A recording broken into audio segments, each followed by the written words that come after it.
E.g., patnubay at gabay ng magulang ay kailangan sa mga batang manonood.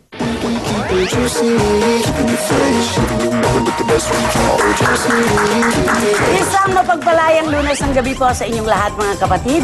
June 25 at kami po ay live na dumarating sa inyong mga tahanan dito po sa Juicy. At magkakasama kami nila IC Mendoza, Direk Joey Javier Reyes. Magandang gabi, Direk. Magandang gabi. Of course, Shalalay. At ang aming magandang si Miss Gladys Reyes. Hello. At eto na po ngayon mga kapatid, ang mga paksang tututukan natin dito sa ating Juicy Headlines. Sa mas pinatindi, mas siniksik, at mas pinainit na sultada ng tsintahan at intrigahan. Todo-todong pasabog ang ihahatid.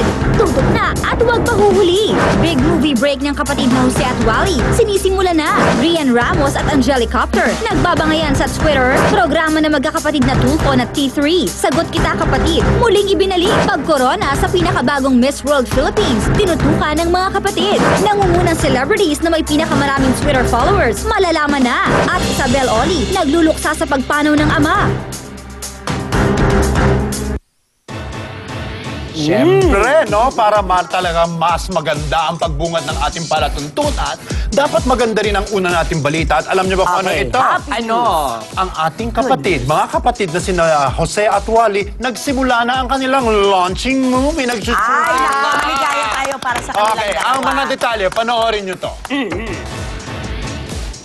Nagsimula na ang unang araw ng shooting para sa pelikulang Iyo ang Pritil, Akin ang Bangkusay, kung saan bida ang ating mga paboritong komedyante, ang The Jose and Wally Show. Kapatid stars na sina Jose Manalo at Wally Bayola. Ito yung sa Yung Pritil, Akin ang Bangkusay. So ito yung lugar ng Bangkusay, yung Pritil kay Wally yun. So masaya, comedy. May mga drama rin nangyayari rito, may mga drama mangyayari. Siguradong aabangan ito at tatangkilikin ng ating mga kapatid. Tulad na lang ng ginawa nilang pagsuporta sa nakaraang concert ng dalawa sa Smart Araneta Coliseum. It's about time. Okay? It's about time na magkapelikuna na naman sila. Hindi Tama ba? yun. Yes. Oo. At saka, yung kay Jose lang, nakakatuwa. Kasi pagkatapos ng mga bagyo sa kanyang buhay, eto ang kapalit na magandang regalo.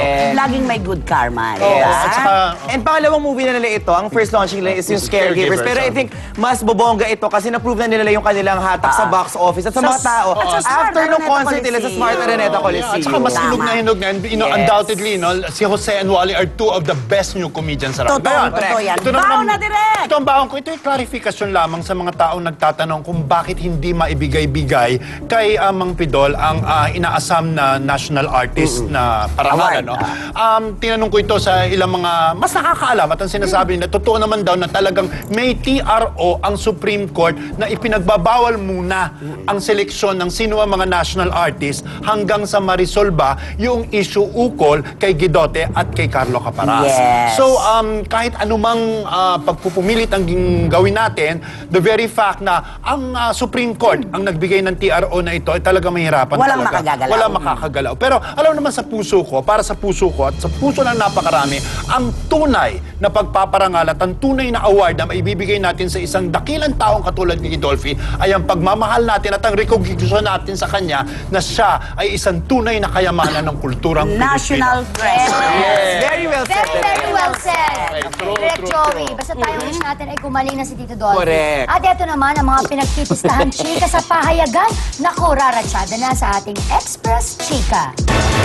Pinakamaiinit na pasabog sa tabloids, maririnig na. Una, mula sa Panula at Medino Erese sa Bandera, Carla Abellana at Marian Rivera, magtutuos sa pagka-Best Actress. Walang kawala sa intriga ang dalawang kapuso stars sa issue ng kanilang pagtatapat sa nalalapit na Yahoo OMG Awards. Dahil ang kwento, pareho raw deserving ang dalawa. Ang tanong, sino kaya ang bet ng ating mga kapatid? Abangan! Pero syempre, todo suporta ang kampo ni Carla para sa kanya. Dahil si Erlinda Rapadas ng Bulgar ay may pasaring din. Kampo ni Carla, pumalag. Huwag lang daw daanin sa kasikatan para maging Actress of the Year. At ang pinapatamaan daw nito ay sina Ann Curtis, Angel Locsin at Christine Reyes. Pumayag naman kaya ang mga fans ng kapamilya actresses? Hindi rin nagpahuli ang headline mula kay Baby E sa PM. Doktora Vicky Bello, dinidisplay ang yoga instructor na si Al Galang. Magkasama kasamang dumating sa party ng isang writer-columnist ang dalawa at ang kwento, very sweet daw sina Dr. Bello at Al. Kaya naman ang tanong ng lahat, posible kaya nauwi na sa pag-iibigan ng yoga sessions nila? Paano na kaya si Hayden ko? Pinakamainit na issue ngayong linggo. Rufa Gutierrez, feeling na bastos kaya di na raw babalik sa sariling talk show? Dahil birthday special ni Rufa sa paparazzi noong Sabado, ang aktres ang isinalang sa regular segment nila na bulong ng palad. Pero ending, hindi ito nagustuhan ng aktres dahil nabastos daw siya at agad na nag-tweet at namaalam na sa sariling show.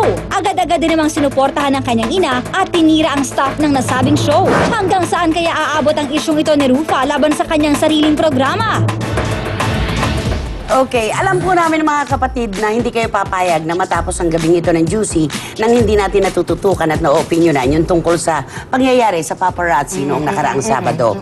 Ako po bilang kabahagi ng programang ito ay nagulat at nawindang dahil hanggang sa matapos kasi direct yung programa, pababa na kami na hagdan ni Mr. Fu at ni Zoren, si Rufa ay masaya pa rin at kami iniimbita sa kanyang selebrasyon na ayon sa kanya magaganap ngayong darating na June 30. So walang kahint-hint Wala na... direct, wala okay. po kaming napansin. Kaya nung may mga tumawag sa akin na nagsabi na nagagalit si Rufa at kung ano-anong salita ang pinapatungkol sa paparazzi, maging ng kanyang ina, ako'y nagulat talaga na mga akot nalungkot dahil hindi kagandahan ang mga salitang inukol niya sa isang programa kung saan kaanib siya.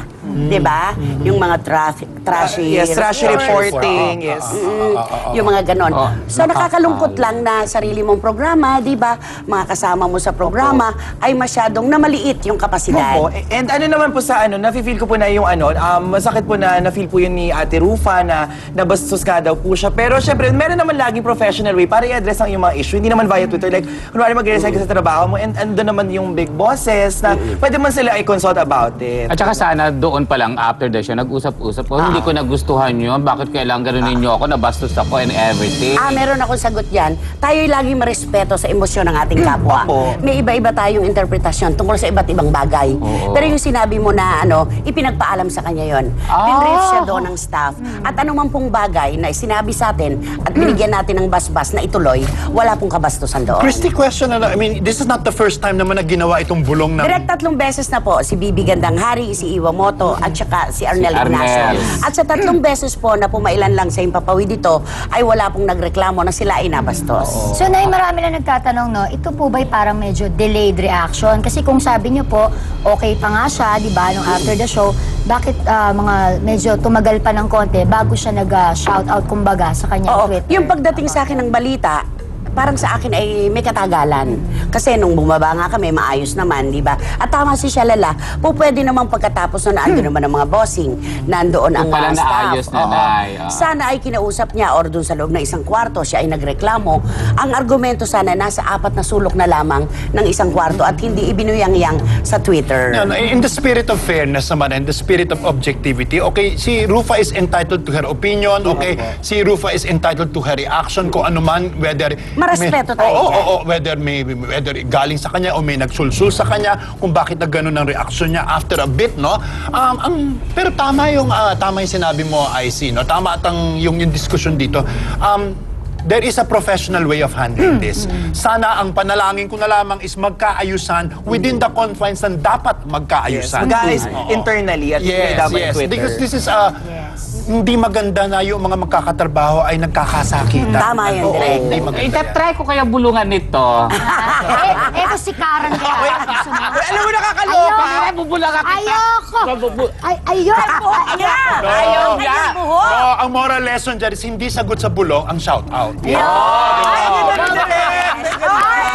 speaking of Twitter, di ba, Nay, alam naman natin, marami talagang mga celebrities ang active na active sa Twitter. Isa lang nga si Miss Rufa G, di ba? Yes. Kaya naman marami rin mga fans ang nainganyo, di ba, nasundan ng kanilang mga idolo. So, sino-sino kaya ang may pinakamaraming mga Twitter followers ng mga celebrities? Tutukan natin ito. May go ako sa'yo. Top 10 most followed celebrities. Nakikilala na. Sino-sino nga ba ang mga bituing mas tinutukan sa Twitterlandia? Ano nga bang mayroon sila para maging most followed? At ang nangunguna sa listahan ay ang versatile TV host actress na si Ann Curtis na umabot na ng mahigit 3 million followers. Na sinundan ni Angel Locsin at ikatlo naman si Vice Ganda at pasok din sa listahan sina Chris Aquino, Sam Milby, Angelica Panganiban, Casey Concepcion, Bianca Manalo, Iya Villana at Lucky Manzano. Sa mga susunod na araw, sino-sino pa kaya ang hahabol sa listahang ito? At sino-sino ang malalaglag? Abangan! Kasi reaction namin, Derek, iyak